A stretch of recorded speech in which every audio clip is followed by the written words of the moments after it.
गीता में अर्जुन को स्वयं भगवान कह रहे हैं कि उस परमेश्वर की शरण में जा, उसके लिए उन संतों के पास जा जो तत्वदर्शी हो।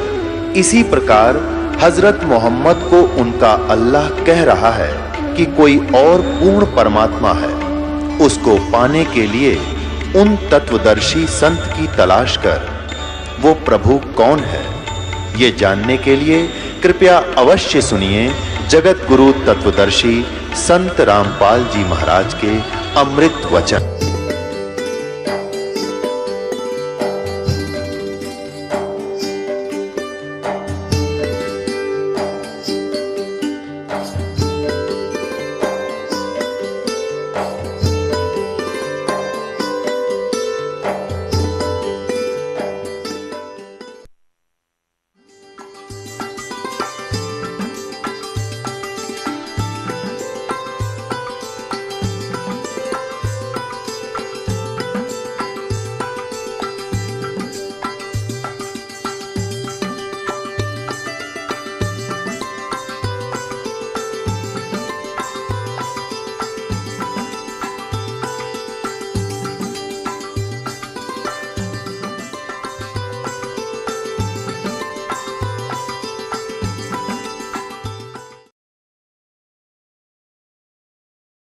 परमात्मा कहते हैं, तुमने दरगाह का उस मैल नहीं देखा, धर्मराज के तिल तिल का लेखा।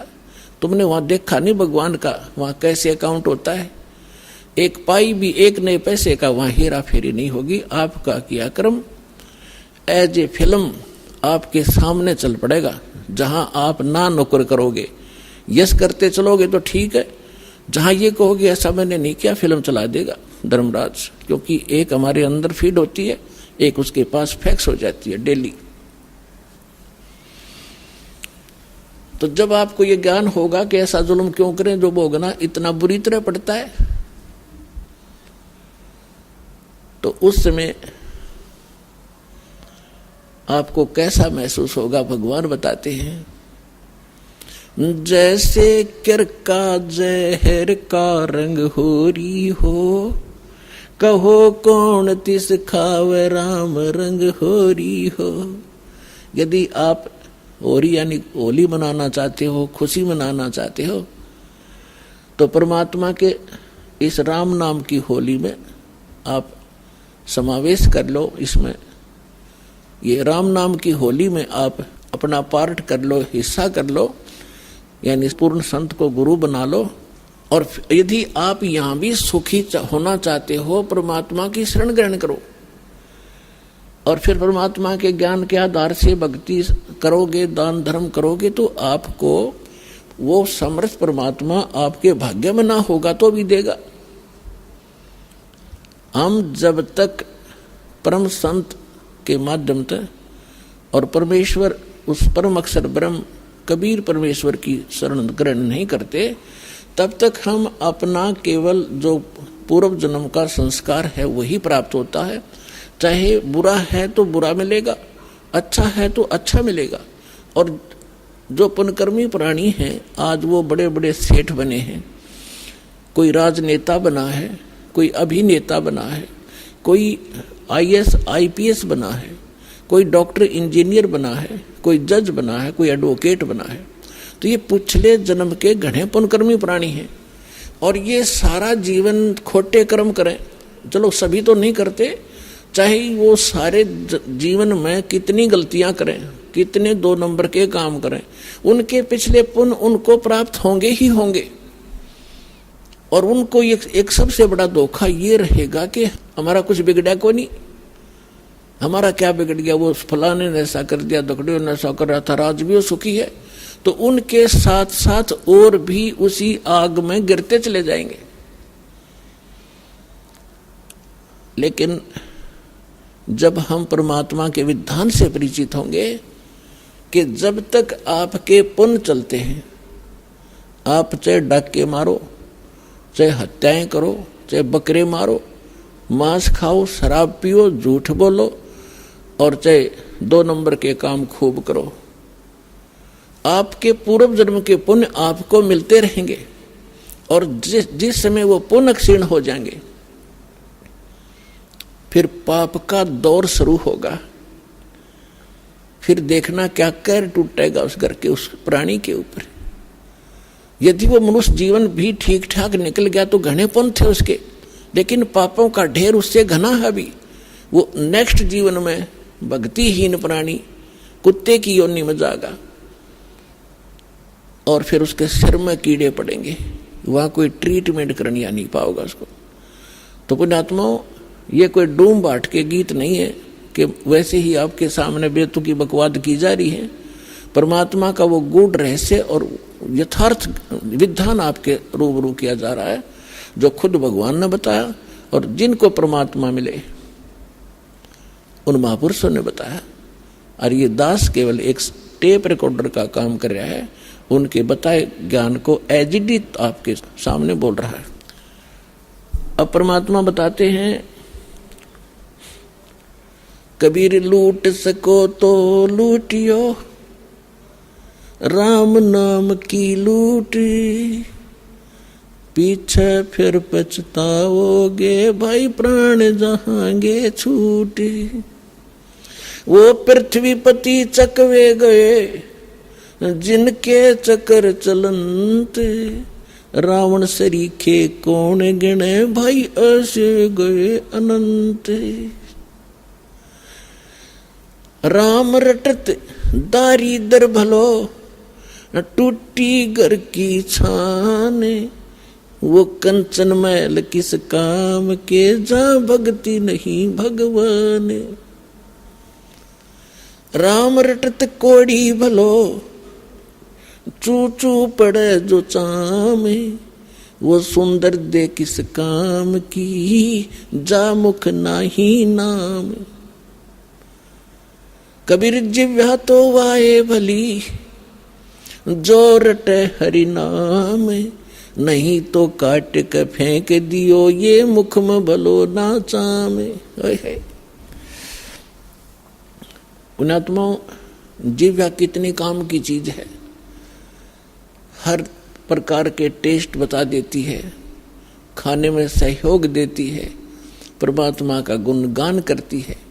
यदि हम इसका यथार्थ यूज नहीं करते, सही प्रयोग नहीं कर रहे हैं, जैसे सारा दिन झूठ बोले, पेट के लिए अटपट करते हैं, किसी का गलत गवाही देकर उसको सजा प्राप्त करवा देते हैं अपनी इस जुबान से, तो ये जुबान आपके लिए सबसे बड़ी दुश्मन से दोएगी और अगले जन्म में आपको पशु योनि में भेज दिया जाएगा। जुबान होगी लेकिन इसको आप बोल नहीं सकोगे।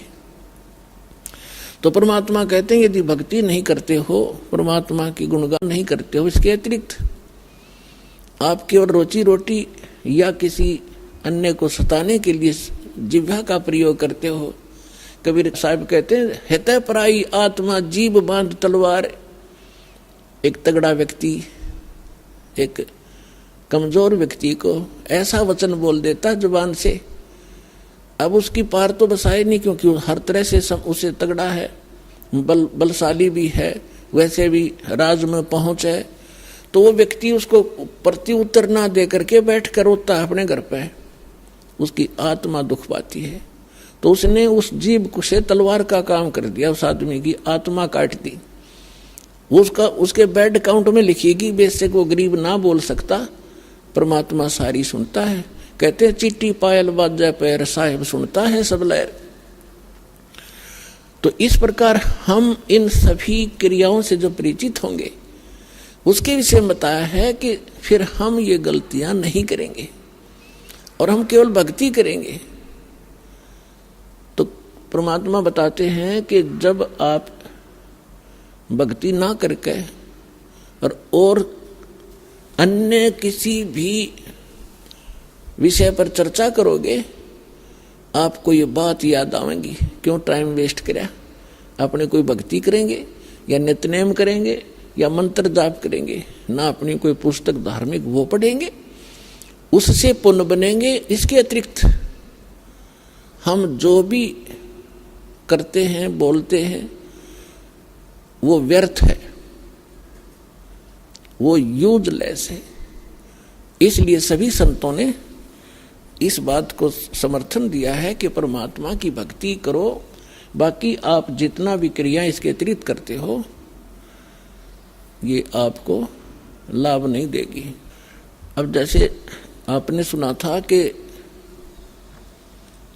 जैसे कर का जहर का रंग होरी हो, कहो कौन तिस खावे राम रंग होरी हो। अब जैसे जरा सा भी कोई पाप आप करोगे, आपको ऐसा लगेगा जैसे ये विष का कण है। जब आपको ये पता है कि ये वस्तु जो पदार्थ यहाँ पर गिरा है ये विष है, और उसका एक कण भी पड़ा हो, और विष के अवगुण से आप परिचित हैं, उसकी हानि से परिचित हैं, उसका एक कण किरका कहीं गिरा हो, क्या आप उठाकर जीभ का लगाओगे? उसको उठाकर ऐसे स्थान पर दबाओगे किसी और के भी हाथ ना लग जा, और अपने हाथ में भी 6 साबुन से धोओगे। तब आपको जब ये ज्ञान होगा कि आप जो क्रियाएं कर रहे हो, एक परमात्मा की भक्ति ना करके 2 नंबर के काम करते हो, मांस खाते हो, शराब पीते हो, हुक्का पीते हो, या और कोई दुराचार करते हो, आपको वो विष का कण दिखाई देगा। और जो व्यक्ति बुद्धिमान होता है, जैसे बालक तो गलती करते हैं, वो विष भी खा जाते हैं, मर जाते हैं, खाएंगे तो मरेंगे भी। और जब वो बच्चे बुद्धिमान होते हैं, कुछ सियाने होते हैं, फिर उनको पता चल जाता है कि ये सर्प है, ये बिजली है, ये विष है, और पहले वो उन्हीं को पकड़ लेता और मर जाता है। जब वो समझदार होता है तो स्वयं भी दूर भागता है और अन्य को भी सतर्क करता है कि बिजली का तार गिरा है, इसे दूर हो जाओ। और छोटा बालक होता है, जब तक बुद्धि काम नहीं करती उसको पकड़कर मर जाता है। सर्प को भी छू लेता, पकड़ लेता है, उसको डस जाता है, वो मृत्यु को प्राप्त हो जाता है। और जब वो बच्चा बड़ा हो जाता है, उनके अवगुणों से परिचित हो जाता है, उसकी बुद्धि काम करने लग जाती है, तो फिर वो स्वयं भी बचता है, अन्य को भी सतर्क कर देता है। ठीक इसी प्रकार ये समाज सारा बालक बुद्धि का है। जब तक ये तत्व ज्ञान से परिचित नहीं है, परमात्मा के विधान से परिचित नहीं, तो सभी विष खा रहे हैं, सर्प की पूंछ पकड़ रहे हैं और बिजली के तारों को हाथ लगा रहे और मर रहे हैं। अब इस ज्ञान से, इस तत्व ज्ञान से आपका कलेजा हिल जाएगा। और इतना ज्ञान समझ के भी कोई नहीं मानता है तो महामूर्ख, और फिर उसका कोई ट्रीटमेंट नहीं, वो तो फिर गधा ही है, इस जीवन में भी गधा है। जब हमें प्रत्यक्ष दिखाई देता है कि परमात्मा हमारे साथ हो जाएगा, तो हमें कोई दुख नहीं रहे। राजा भी भगवान की खोज में फिरता है, कोई संतों से मिलता है, कोई जंतर मंत्र कराता है।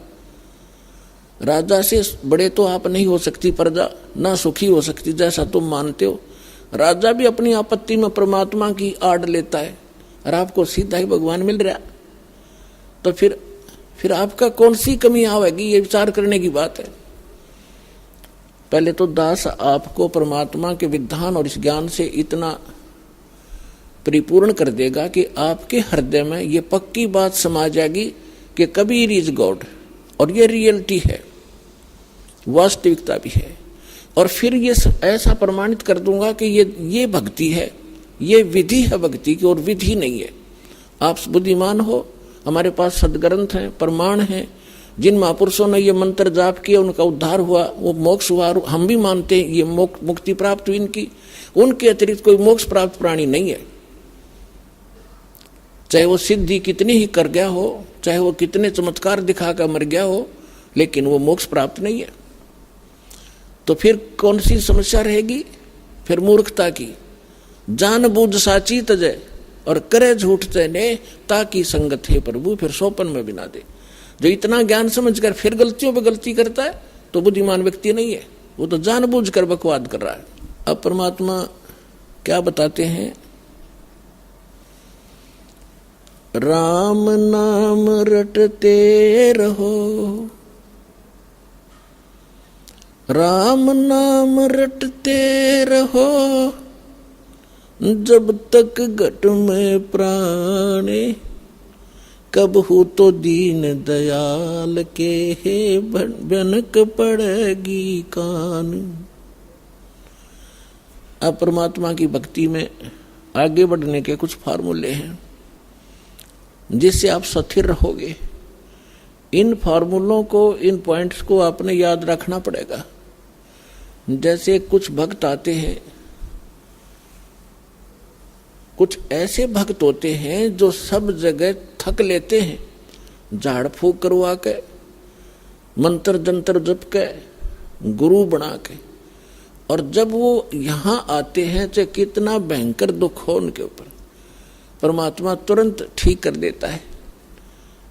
अब उनकी तो फिर परमात्मा की रजा होगी, उन कोई और ठिकाना नहीं रहा, भगवान से अतिरिक्त कोई जगह दिखाई नहीं देती। मालिक को सब पता है, अंतर्यामी है वो परमात्मा। वो दूर तक जानता है कि आने वाली आत्मा क्या उद्देश्य लेकर इस दरबार में आई है, उसी तरह से उसका उपचार होता है। तो ऐसे आते हैं, उनको तुरंत देखो। दास तो एक पीएन है उस कबीर भगवान का, चपड़ासी हूं। आपकी अर्जी दास के पास आती है, दास उस परम पिता की टेबल पर रख देता है। अब उसने यस और नो उस कबीर भगवान ने करनी है, और यहाँ सेकंडों में होती है। यहाँ कोई कार्यालय नहीं है, वह साइन होगा फिर वापस आओगी। सेकंड्स के भी कुछ क्षणों में वो सब अर्जी परमात्मा फैसला करता है। तो जो भी आता है, जैसी उसकी अंतःकरण की भावना होती है, दास आपकी अर्जी दास के पास, दास की परमात्मा के पास, तो फिर करना उस मालिक ने है। तो कुछ ऐसे आते हैं, उनको तुरंत राहत मिलती है। मालिक को पता कि अब ये कहीं नहीं जाएंगे मेरे बच्चे, सब जगह थक लिए धक्के खा के। कुछ ऐसे आते हैं, हमारे भक्त कहते हैं चलो वहां जाते ठीक हो जाओगे, चलो वहां जाते ठीक हो जाओगे। अब वो आ जाते हैं, दुखी दिन तो आना ही होता है, लेकिन वो उद्देश्य कुछ और रखते हैं कि ठीक है चलते हैं, ठीक हो गया तो ठीक है, नहीं तो नहीं। तो ऐसे नहीं बनती बात है। तो इसलिए दास सबसे पहले आपसे कहता है कि किसी को भी आप प्रेरित करो, अच्छी बात है, क्योंकि भूले को राह दिखाना एक परम कर्तव्य बनता है सब नागरिक का। तो ये सब भूले पड़े हैं, लेकिन उनको पहले ज्ञान समझाओ, उनको पुस्तक दो ज्ञान गंगा। और ये ज्ञान गंगा पुस्तक जो है, और भी कोई हमारी सीडी है बनाई हुई, या कोई भी परमात्मा का लिटरेचर जो इस दास के सत्संगों से बना है, उनको उनको दो पढ़ने के लिए। और ये एक ऐसा ज्ञान है परमात्मा का, कबीर साहब कहते और ज्ञान सब ज्ञानड़ी, और कबीर ज्ञान सो ज्ञान, और जैसे गोला तोब का करता चले मैदान। तो पहले उनको ज्ञान से समझाओ, फिर वो ज्ञान से परिपूर्ण होकर फिर यहाँ आएंगे। जब तक ज्ञान से परिपूर्ण होकर यहाँ नहीं आएंगे तो वो फिर डगमग हो जाएंगे। परमात्मा इस चीज को लाइक नहीं करते कि ये डले थे, पहले ढो ही रहे थे, 36 जगह भटक लिए, नकली गुरुओं के पास धक्के खा लिए, जीवन नाश कर दिया इन्होंने। तो अब अपने परमात्मा को पहचान कर फिर यहाँ लगे। तो इसमें क्या होता है कि फिर दूसरा इसका कारण ये होता है, जैसे किसी डॉक्टर के पास रोगी जाते हैं, एक ही जैसा रोग होता है, एक व्यक्ति को तो 2-3 खुराकों में राहत मिल जाती है, और दूसरे को 3 महीने गोलियां खाने का निर्देश दिया जाता है डॉक्टर के द्वारा। तो उसके रोग में अंतर है। ये वो नहीं सोचा इसका तो 2 खुराक में ठीक कर दिया, मैंने 3 महीने खानी पड़ेगी, मैं तो नहीं खाने का, तो ना खाने का तो मर जाने का, और क्या इलाज है। अब उसका रोग इतना गहरा नहीं था, जो जल्दी समय पर आ गया तो ठीक हो गया, और उसने वो 3 महीने खानी पड़ेंगी और ठीक होगा, क्योंकि टेबलेट वो कारगर है। तो पुण्यात्माओं, इस संसार में 21 ब्रह्मांड में दास के अतिरिक्त कोई संत नहीं, और कबीर साहब के अतिरिक्त कोई भगवान नहीं। और जो समाधान दास देता है उससे सारे काम ठीक होंगे। आपके संसारिक सुख, शारीरिक रोग सब दूर होंगे, संसारिक सुख प्राप्त होंगे, संसारिक दुख, मानसिक दुख, भूत प्रेत की बाधा, पितृ बाधा, चाहे कितना भयंकर हो, किसी प्रकार की, चाहे घाल तक डाल रखी हो, चाहे चौकी तक छोड़ रखी हो, यहाँ 1 सेकंड का काम है भगवान का। हम जड़े दुपटे नहीं लाते, परमात्मा के उस शब्द में इतनी ताकत है, जो मंत्र हम देते हैं अपने आप सब भाग जाते हैं।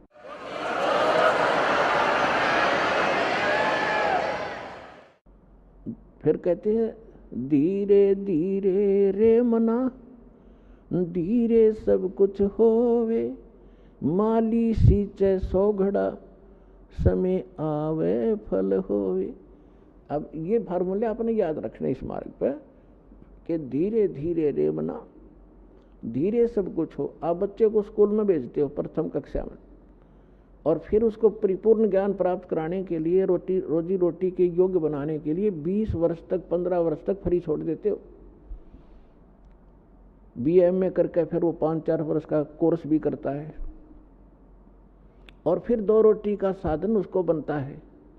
अगर वो सफल हो जाता है और बढ़िया होता है, फिर सारा उसका जीवन रोजी रोटी की समस्या हल हो जाती है। ठीक इसी प्रकार आपने ये आम का बीज बोया है भक्ति, सत भक्ति। अभी तक आपने बबूल बो रखी थी, और बबूल बीज का ये आशा कर रहे थे कि हमें आम मिलेंगे मीठे मीठे, तो बबूल के तो काटे ही मिलेंगे। आम की इंतजार, आम की आशा व्यर्थ थी। तो जितने भी ये संत हैं, पंथ हैं और श्रद्धालु हैं, ये बेचारे उनको संत मानकर चले गए। उन्होंने राम नाम दे दिया, अब बीज दे दिया आम का कह के, और है वो बबूल का। उन बीज भी दिया, यानी साधना भी कर रहे हैं जैसा गुरुजी बता रहे हैं, वो फल भी रहा है। कुछ कहते हैं हमें या तो ऐसे दिखाई देता है, प्रकाश दिखता है, वो प्रकाश से का बीज दे रखा है तुम्हारे जो प्रकाश यु काल है, ज्योत स्वरूपी निरंजन। तो आम का बीज कह के सतलोक सतपुरुष की कथा सुना के आपको बीज दे दिए। काल के 5 नाम काल के जानो, ये राधा स्वामी वाले, और सभी आस लगाए बैठे में सुख होगा, हमें मोक्ष मिलेगा, सपने में भी इंतजार मत करना। बीज आम का बीजिए और फिर वो प्रोसेस अपनाइए जो एक बीज को बो के पेड़ बनाने तक जो क्रियाएं की जाती है, और फिर देखना। तो अब आपको आम का बीज मिला है, इसको बोइए, बीज दिया, अब इसकी सिंचाई कीजिए, इसकी सुरक्षा कीजिए। अब सिंचाई क्या है देखो पुण्यात्माओं, दास इस मार्ग का मास्टर है, इस मार्ग का डॉक्टर है। आप सभी विद्यार्थी हो, दूसरे शब्दों में आप जन्म मरण के रोगी हो। तो इस दास को इसका पूरा कंप्लीट कोर्स पता है, आपको बताया जाता है, तो आप जी वैसे ही कीजिए और फिर देखना इसकी सफलता कैसे। जैसे ये मंत्र हैं, ये तो समझो बीज है। ये मंत्र जाप कर आपको दिए जाते हैं, ये तो समझो बीज है, बो दिया, आपके अंतःकरण में वचन की शक्ति तय प्रवेश कर दिया। अब इसकी सिंचाई करनी है, इसमें खाद पानी डालना है। तो उसके लिए कहा है, एक यज्ञ है धर्म की, दूजी यज्ञ है ध्यान, तीजी यज्ञ हवन की, चौथी यज्ञ परिणाम, और 5वीं यज्ञ है ज्ञान की। तो आप जी ने ये बीज बोने के उपरांत, जैसे खेत में किसान गेहूं बीज देता है, तो गेहूं बीज देने मात्र से सफलता नहीं होगी, उसमें खाद भी, पानी भी, उसकी सुरक्षा भी समय अनुसार देनी पड़ेगी, और उसमें घास फूस उग जाता है, उसको निकालना भी प्रॉपर पड़ेगा, तब वो सफलता प्राप्त होगी। इसी प्रकार आप जी ने ये 5 यज्ञ इस मंत्र के पैरेलल करनी पड़ेंगी। अब जैसे हम अज्ञानता के कारण इन अनाड़ियों के पास जाते थे, ये क्या क्या साधना बताते थे। कोई तो कहता था गायत्री मंत्र जाप कर ले, और कोई कहता था कि गीता जी का एक अध्याय डेली कर लिया कर पाठ कर लो। कोई जप जी साहिब की एक पुस्तक है, उसको नित्य पढ़ने को कहते हैं। कुछ ये नित्य नियम का गुटका हमने बना रखा है गरीबदास के पंथ में, इस कुछ कहते हैं बस ये पढ़ लिया करो बेड़ा पार हो जाएगा। मंत्र पता नहीं उठपटांग क्या देते हैं वो। तो पुण्यात्माओं, जैसे पहले हम गायत्री मंत्र को लेते हैं। गायत्री मंत्र क्या है? ये एक यजुर्वेद अध्याय नंबर 36 का मंत्र नंबर 3 है। और इन अनाड़ियों ने इसको पता नहीं के बना रखा था, इसके आगे ओम अक्षर लगा लिया। ओम भूर्भुवः स्वः तत्सवितुर्वरेण्यं भर्गो देवस्य धीमहि धियो यो न प्रचोदयात्। और इसने हम निरागोट्या करते और इसको यूं मानना करते इस तो मोक्ष होगा। ये प्रथम तो इसके साथ ओम नाम लगाने से ये मंत्र ही व्यर्थ हो जाता है। अब जैसे वेदों में महिमा पूर्ण परमात्मा की है और ओम नाम है ब्रह्म का, और महिमा ये इसमें इस मंत्र में महिमा है परमक्षर ब्रह्म की। यदि हम कोई पत्र लिखते हैं और उसमें शुरुआत में लिखते हैं मुख्यमंत्री या मंत्री, और वो भेजनी थी हमने प्रधानमंत्री गए, तो प्रधानमंत्री के पास नहीं जाएगी वो एप्लीकेशन। जिसको आपने एड्रेस किया वहां जाएगी, और वो उसका अधिकारी नहीं उसका आपकी एप्लीकेशन को सुन ले, कुछ काम कर दे। हमने प्रधानमंत्री के एप्लीकेशन भेजनी थी और उससे हमें लाभ मिलना था। एड्रेस कर दिया वो मंत्री के या मुख्यमंत्री के, तो होगी व्यर्थ। तो ये ओम नाम इसके साथ लगाकर इसका और काम बिगाड़ लिया इन्होंने। दूसरी बात रही, अगर यदि इस ओम नाम ना लगा के और भूर्भाव से शुरू करके इसका बार बार आवर्ती करते रहे, रिपीटेशन करते रहे, तो इससे लाभ क्या होगा? इसके अंदर लिखा है जैसे इलेक्ट्रिसिटी, विद्युत, इस बिजली के गुण लिखे हो कहीं पे कि बिजली पंखा चलाती है, अंधेरे को उजाले में बदल देती है, और ये ट्यूबवेल से जल निकाल देती है, आटा पीस देती है, पंखा चलाती है। तो इसके गुण लिखे हैं ये। इसको चाहे श्लोक बना लो, इसकी चाहे कविता बना लो, चाहे इसका कोई भजन शब्द बनाकर ढोलक पीट के गा लो, चाहे सारंगी ठागा हारमोनियम बांध के गा लो, वो गुण चाहे वैसे बता लो कि बिजली पंखा चलाती है, बिजली अंधेरे को उजाले में बदल देती है, ट्यूबवेल से जल निकालकर सिंचाई कर देती है, और बिजली आटा पीस देती है, पशुओं का चारा काट देती है। तो ये गुण तो उसके अंदर विद्यमान है। इसने एक बार पढ़ लो, चाहे इसने सारी उम्र बाँच लो, वो गुण उसमें विद्यमान है। पर वो प्राप्त कैसे होंगे आपको? वो गुण प्राप्त कैसे हो, वो मेथड कौन सा है, वो भिन्न है। ये तो ज्ञान हो गया, ज्ञान यज्ञ है ये कि इस वस्तु में ये गुण है। अब वो प्राप्त कैसे हो वो गुण, उसके लिए सारा तरीका ही अलग है। उसके लिए उस ऑफिस का पता चाहिए जहां से वो कनेक्शन मिलता है। वहां फिर जाकर वो कहेंगे ये फार्म भरो, ये फॉर्मेलिटी लाओ, वो सारा पूरा करके एप्लीकेशन लगाओ, समय आने पर आपका कनेक्शन मिल जाएगा। तो जो गुण गाया करते थे आप उस बिजली के, अब आपको वो प्राप्त होने शुरू हो गए। फिर गाओ चाहे मत गाओ, वो गुण आपके शुरू हो गए। और फिर भी वो अच्छा है, बिजली बटन दबा दे, इतना ज्ञान तो रहना ही चाहिए कि बल्ब जगाना है ये बटन दबाओ, मोटर चलानी है ये दबाओ। ज्ञान यज्ञ फिर भी पैरेलल रहेगी, तो वो आपको सहयोग देगा, लेकिन जब तक कनेक्शन नहीं मिलेगा वो लाभ प्राप्त नहीं होंगे। तो इसी प्रकार पुण्यात्माओं, अभी तक ये ज्ञान का टोटा रहा और हम धोखा यूं खाते रहे कि ये संत जो है ये पहुंचे हुए हैं। बताइए, सतपाल जी महाराज और ये बाल योगेश्वर जैसे, इन्हें कक्का नहीं पता भक्ति मार्ग का, ये सासाराम महाराज जैसे, और करोड़ों को डुबो के और ये अपना जीवन नाश करके चले जाएंगे। अब ये अब परमात्मा कहते हैं गुरुआ गाम बिगाड़े संतो गुरुआ गाम बिगाड़े, ऐसे कर्म जीव कला दिए ईव जड़े ना जाड़े। ऐसे उठ जाते हैं, न समझाओ तो उल्टे पड़े, नो कहो वाह भाई वाह, निंदा करता रामपाल तो। अरे भले आदमियों, इसे बड़े बड़े माइक लाकर टेलीविजन पर मैंने निंदा करने में टाइम पाया। ऐसा मूर्ख हूं मैं कि मैं निंदा करूं, अपने कर्म बिगाड़ूं।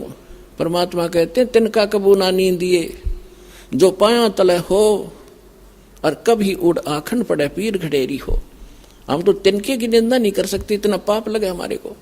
लेकिन जो परमात्मा ने डंडोरा पीटा था, सच्चाई कहा था ढोल के डंके पे, आज सेवा दास को मिली है।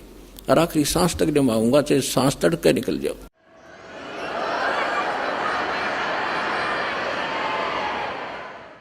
अब इसको कोई निंदा समझता है तो उसने भांग पी रखी है या कति अनजान आदमी है। अब जैसे किसी ने नकली नोट बना लिए थे पीछे, और बहुत भी बनाते रहते हैं समय समय पर, और सरकार क्या करती है, डुप्लीकेट और ओरिजिनल को दोनों को साथ साथ दिखाती है। टीवी के माध्यम से, समाचार पत्रों के माध्यम से दोनों के फोटो दिखाए जाते हैं और बताया जाता है कि नकली ये है, ओरिजिनल में ये गुण है, इनमें ये भिन्नता है। तो क्या सरकार आलोचना करती है, महापरोपकार करती है, ना ठग लूट ले जाते संसार को। तो ये दास कर रहा है। हमारे ओरिजिनल नोट है, हमारे सदग्रंथ, और वो महापुरुषों की अमर वाणी जिनको भगवान मिला, और ये डुप्लीकेट अनुभव हैं इन संतों के जो उनसे मेल नहीं खाते, उनको त्याग दो, ओरिजिनल नोट ग्रहण करो बरवाला आश्रम में आके। इतनी सी बात है। अब इसको कोई निंदा कहता है तो कुछ दिनों में फिर वो इस ज्ञान को समझकर गुणगान किया करेगा, रोया करेगा एकांत में बैठ के, कैसे महापुरुष के बारे में मैंने क्या शब्द बोल दिए। कबीर साहब कहते हैं, सतगुरु के सिजदा करूं कर्म छुटाए कोट, और जो ऐसे सतगुरु की निंदा करे फिर जम तोड़ेंगे होठ। उसके बुरा हाल होगा उन लोगों का आगे चल के, समय पर ना संभले तो प्रसंग जो चल रहा है उसी पर आते हैं। इस भक्ति बीज को सफल करने के लिए बहुत से प्रोसेस है, प्रोसीजर है। इन सभी को आपने रेगुलरली अपनाना पड़ेगा। जैसे किसान फसल की देखरेख, उसमें सिंचाई, खाद, पानी समय अनुसार और उसकी सुरक्षा आखिरी दम तक संभाल करता है, सुरक्षा करता है।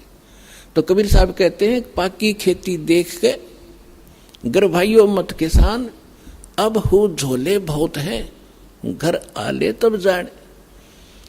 अब जैसे कई भक्त जो अपना जीवन नाश कर गए, यहाँ से 1-2 परिवार चले गए, सारे सुख हो, क्यों यहाँ आने के बाद तो सुख सागर है। जब एसी रूम में बैठोगे तो ठंडक रहेगी, फिर वो भूल जाते हैं एसी रूम से बाहर गर्मी भी है।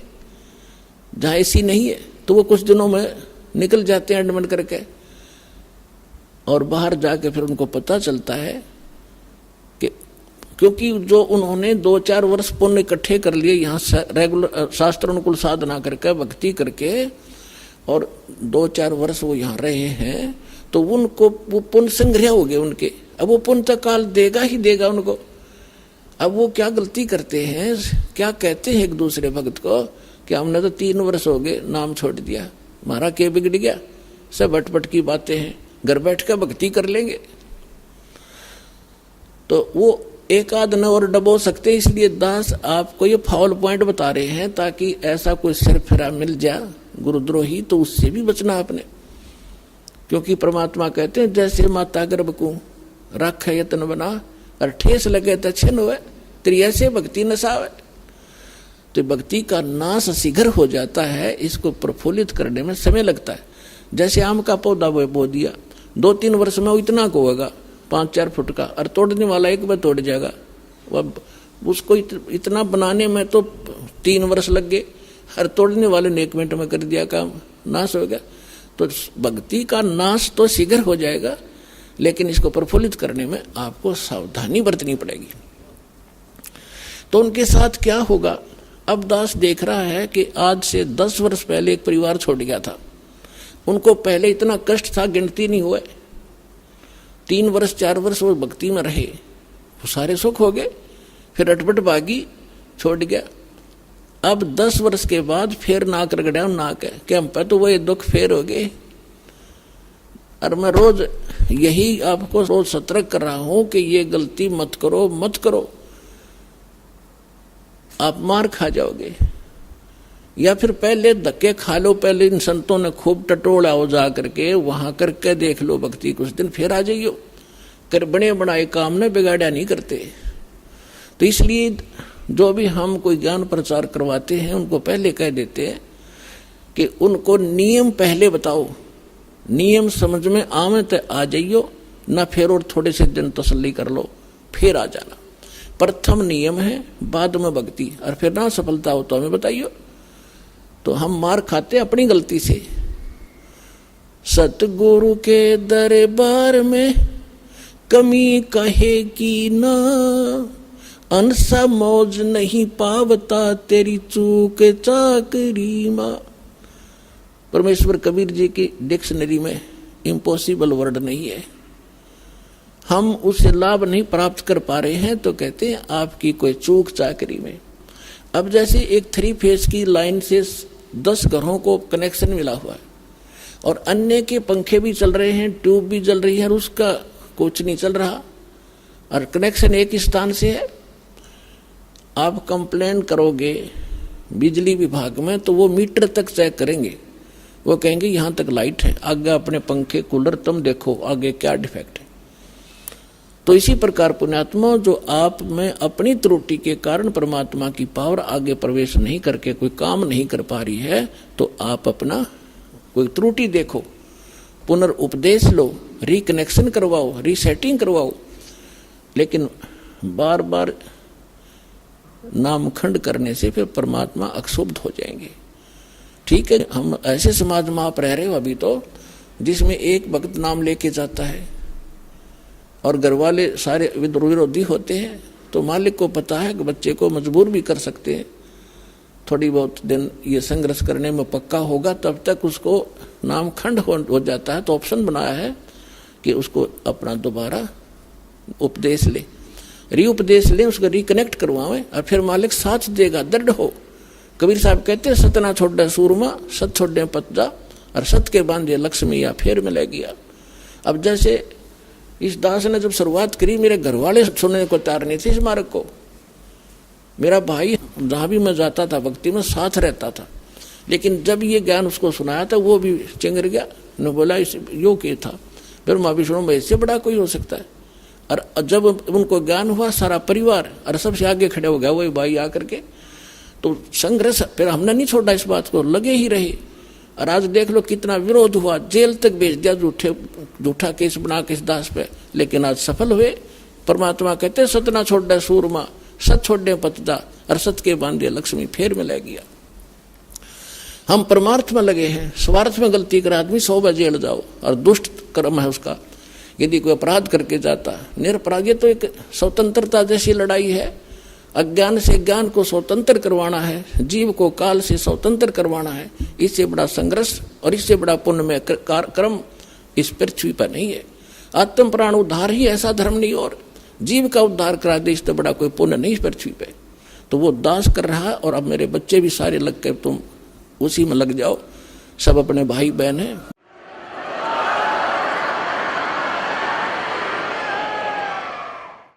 सबको सुख होगा, सभी दुखी हैं, सबको भगवान की चाह है, लेकिन ये काल के 2-3 घेरे बैठे हैं। अज्ञानी बना के आप उनको विद्वान बनाओ, साथ में उन कैसेट सुनाओ, पुस्तकें भेजो उनके पास जैसे तैसे करके, और जब उनको ज्ञान होगा, जब कोई ना रहे वहां पर, अब दौड़े दौड़े आ रहे हैं भगत सारे छोटे छोटे का नकलियों को रो रहे हैं अपने कर्मों को। 20 वर्ष खो दिया, 10 वर्ष खो दिए, 13 वर्ष नाश कर दिया अपने जीवन का, केवल दुख इकट्ठे हो गए। कोई बात नहीं, अब आपको भगवान मिल जाएंगे, आपके सुख भी होंगे और आपका मोक्ष भी होगा। अब जो प्रसंग चल रहा है कि इस भक्ति रूपी बीज को और इस फसल को वही परिपूर्ण करेगा जो इसके बारे में पूर्ण ज्ञान हो जाएगा जिसको। जैसे किसान खेती बोता है, हमारे हरियाणा क्षेत्र में नहर से सिंचाई की जाती है, और गेहूं का फसल जो है सर्दियों में ही परिपक्व होती है। दिसंबर जनवरी के महीने में यहाँ इतनी भयंकर गर्म सर्दी पड़ती है, शीत लहर चलती है, हम अपने कमरे कक्ष बंद करके रजाई ओढ़ के कंबल जोड़ते हैं या कोई हीटर वगैरह लगा के अपने को ताप प्राप्त कराते। और उस समय उस किसान का खेतों में पानी लगाने का नहर का समय होता है। अब उस सर्दी को देखे कोई बाहर ना निकले, पड़ोस के दूसरे घर में भी जाना हो तो इन्हों सोचा सुबह जाऊंगा, अब तो बहुत ठंड है बाहर, आलस कर जाएगा। लेकिन वो किसान आलस नहीं करता।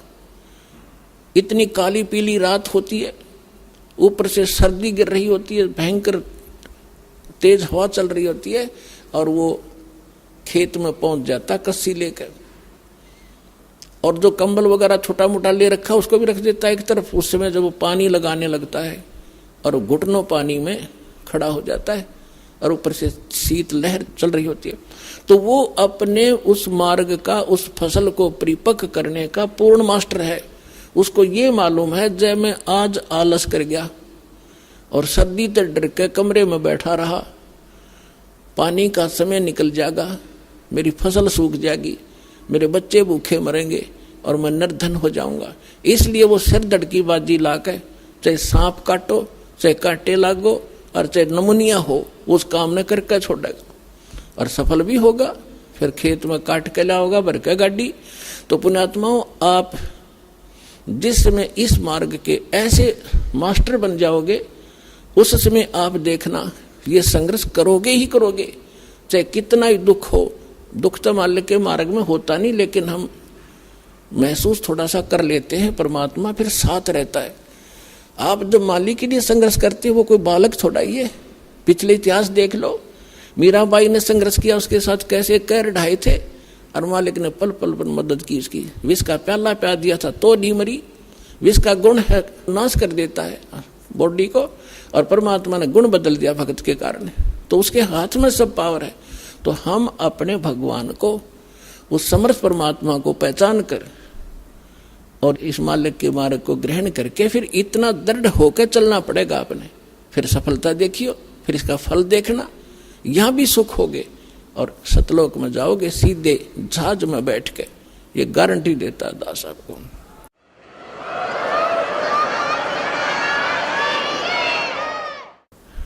अब इसको सफल करने का तरीका,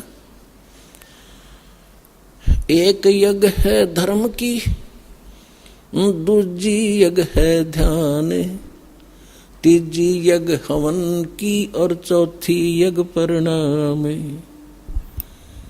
यज्ञ पांचवी ज्ञान है। ये पांचों यज्ञ आपसे यहां कराई जाती है। आप घर पे तो करते ही करते हो, लेकिन यहाँ एक विशेष डोज दी जाती है। जैसे हम ज्यादा सीरियस हो जाता है रोगी, तो डॉक्टर सबसे पहले जाते ही उसको ग्लूकोज वगैरह, ऑक्सीजन वगैरह लगाता है, एडमिट करता है कुछ समय के लिए।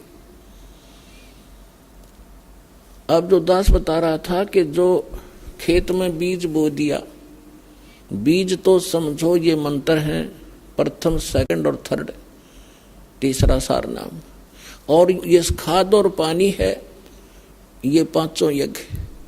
तो बुद्धिमान को संकेत बतेरा होता है कि किसान को मालूम है बीज बोंड देने तो काम नहीं चलेगा, उसमें खाद भी डालना पड़ेगा। यदि आपके पास पैसा नहीं है ना किसान के पास, तो किसी तो उधारे लेगा या कितना ब्याज पे लेगा और उस खेत में खाद पानी प्रॉपर डालेगा। उसको मालूम है कि भी फ्री फल गया तो आप पर कर्ज उतर जाएगा।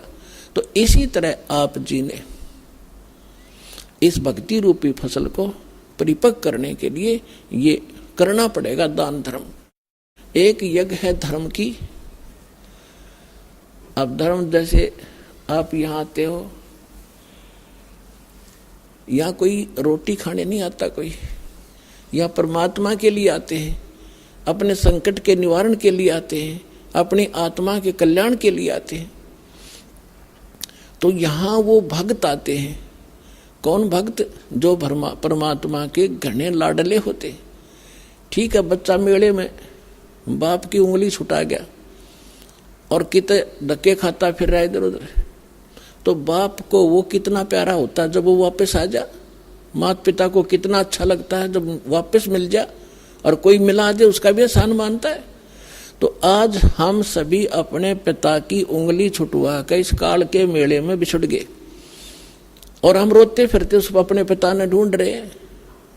वो पिता जब तक नहीं मिलेगा मैं संतोष नहीं हो सकता। चाहे दूसरे छोटा मोटा राहत में देकर रोना बंद करवा भी दियो, लेकिन वो माता पिता की कसक न्यारी रहे तो वह आज तक है हमारे। तो इस प्रकार जब आप यहाँ जो आ रहे हो वो बिछड़े हुए हो उस परम पिता के, जो 600 वर्ष पहले आया था। उस समय आप उंगली छुटाए गए थे और अब तक भटक रहे उसको ढूंढते हुए। अब दया करी है दास के ऊपर, पहचान बताई है कि अपना परमात्मा अपना पिता ये है, ये लक्षण है उसके। आप इस काल को पिता समझ रहे हो तो स्वार्थी है, तुम्हें होटल पे नौकर रखा हुआ है 2 रोटी के लिए, ये तुम्हारा पिता नहीं है, सुखी नहीं दे सकता होटल का मालिक अगर वहां कोई नौकर है। तो आप इस होटल के मालिक के नौकर हो, 2 रोटी के लिए मूर्ख बना रखा है तुम्हारे को, अपने स्वार्थ सिद्धि के लिए। तो अब ये ज्ञान आपको कराया गया है कि ये है आपका पिता, ये देगा आपको सारा सुख, आपकी संपत्ति का हिस्सा देगा, ठाठ से रहोगे, धनी है ये। आप एक कंगाल के नौकर थे इस काल के। तो अब जितने भी भक्त आत्मा यहाँ आ रहे हैं और जो इनको माध्यम बनता है अपने पिता का घर बताने के लिए, उसका भी एहसान परमात्मा उसको भी इतना ही क्रेडिट देता है। अब यहां तक बताया है परमेश्वर ने अपनी वाणी में कि एक जीव को उस काल के खेमे तय, काल के ग्रुप से निकाल के और परमात्मा से जोड़ देगा, बता देगा रास्ता ठीक। उसको इतना पुण्य होगा जैसे करोड़ गायें हत्थे में कटती हुई बचा दी हो, इतना पुण्य मिलेगा उस प्राणी को जो यहाँ तक का रास्ता बता देता है। और यहाँ आ जाता उसका तो कहना है कि कितना फल मिलेगा। अब जैसे एक प्राणी यहाँ ना आता, फिर अगले जन्म में गधा बनेगा, कुत्ता बनेगा, बकरा बनेगा, मुर्गा बनेगा, तेरा कितनी दुर्गति होगी। और उसका वो कैर टलवा दिया उस प्यारी आत्मा ने, समझदार ने, और अपने पिता के घर छोड़ दिया। अब उसके वो सारे कैर टल गए और उसको क्रेडिट मिला। एक धनी का बेटा खोजा, बताने वाले को भी नाम दे देता है, लाखों रुपए, ले भाई बेटी खोजा, गुम हो जाती है, बताने वाले को भी लाखों रुपए नाम देता है। तो ये क्रेडिट भगवान का इंटरनल है, बाहर दिखाई नहीं देता। परमात्मा के एक एक वचन पर विश्वास कीजिए और इस धर्म के मार्ग को आगे बढ़ाइए। अब यहाँ जो पुण्यात्मा आते हैं, परमात्मा के बच्चे आते हैं, विशेष प्यारे आत्माएं आती हैं, वैसे तो नहीं आते। बाकी और लोग गालियां देते हैं, वो ऐसा है, लूटता है, फलान करता है, या तो यहाँ आने वाले को पता चलता हम लूटते हैं, क्या करते हैं। दास तो एक कुर्ता पजामा भगत वैसे दे देते हैं भिखारी को,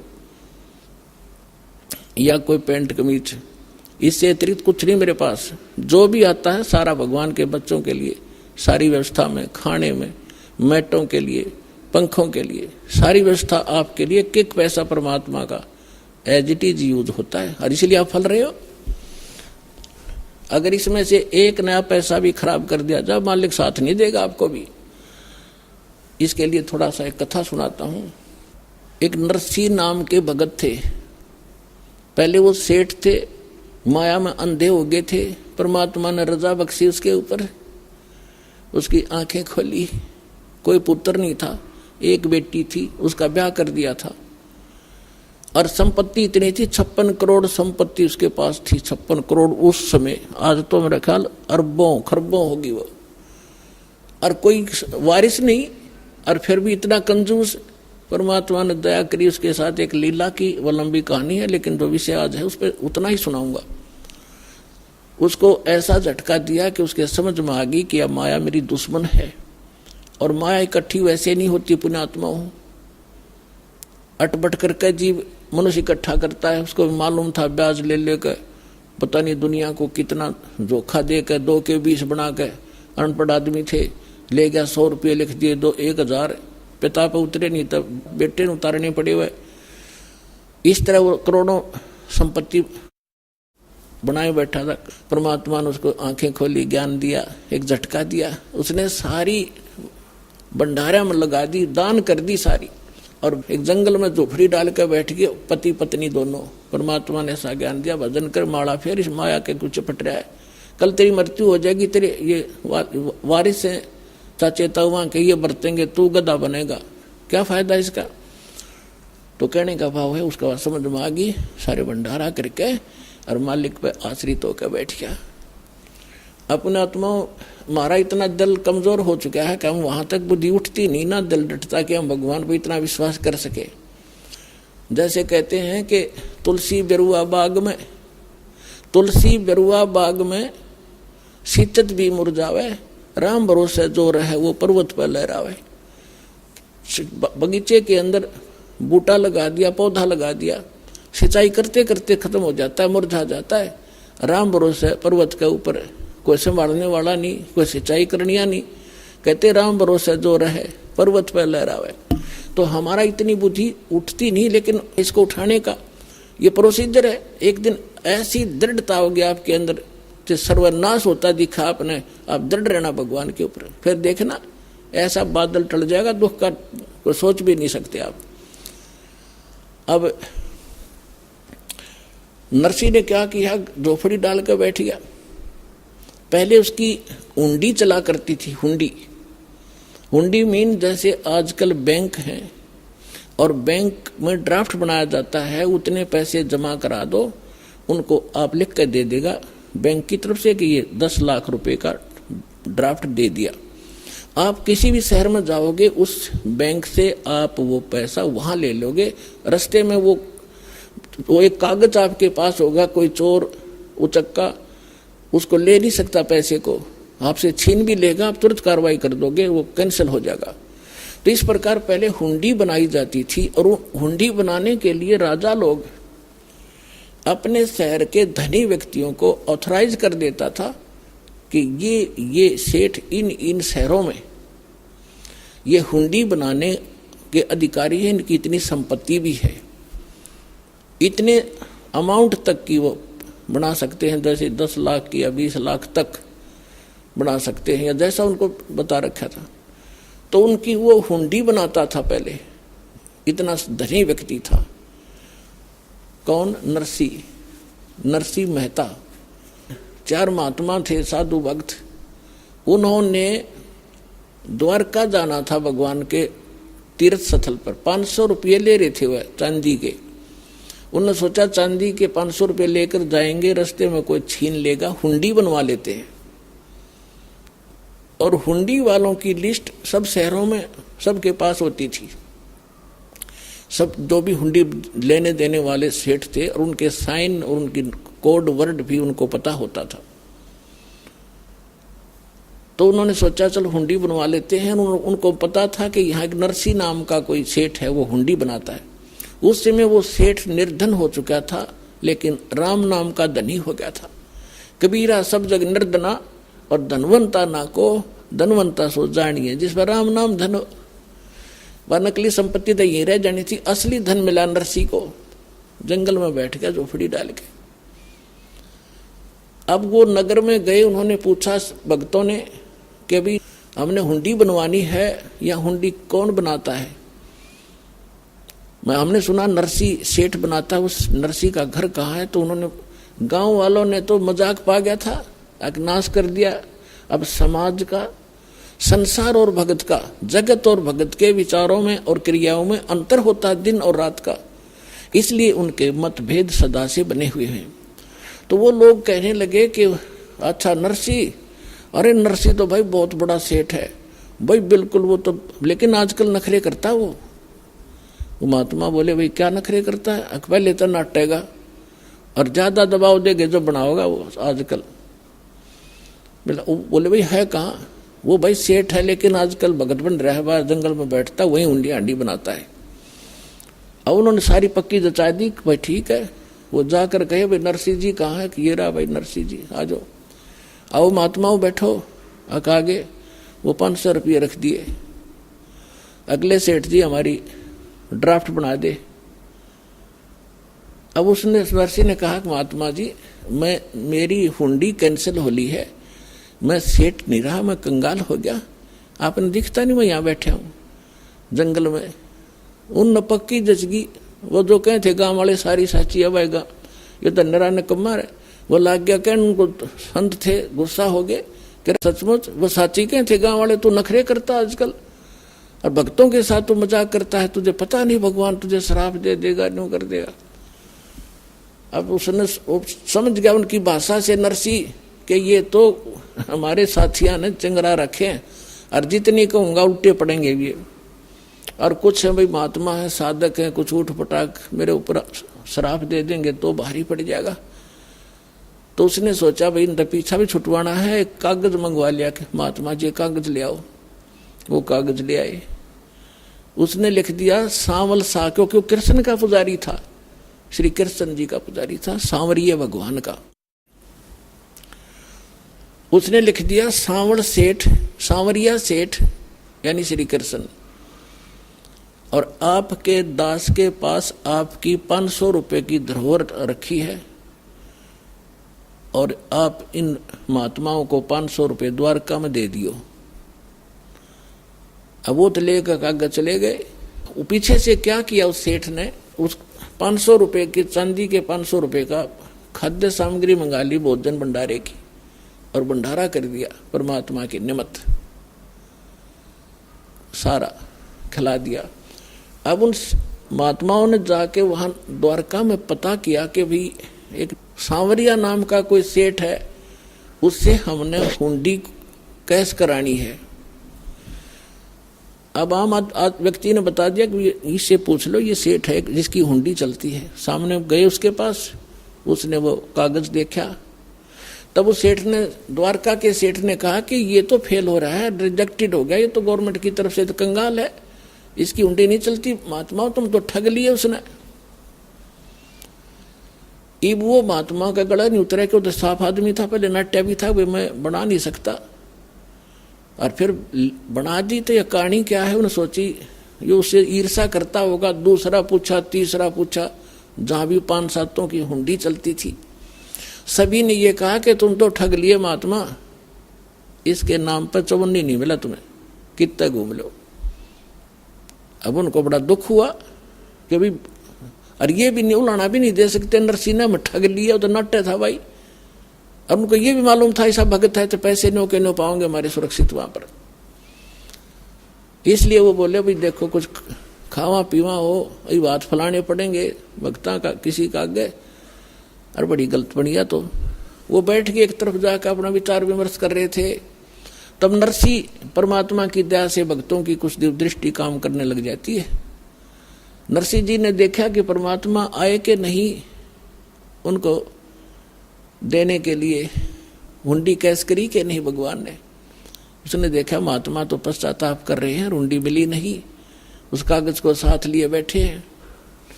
तब उसने अपनी पत्नी से कहा, धर्मपत्नी से, नरसिंह ने, कि जो सामान लाए थे हम 500 रुपये जो साधु दे गए थे, उसमें से कोई सामान बचा तो नहीं है। तो उसकी पत्नी ने बताया कि थोड़ा सा आटा बच रहा है, जो रोटी बनाने के लिए मैं प्रयोग करूँ थी, सूखा आटा, पलोथन बोला हमारे यहाँ, पलोथन।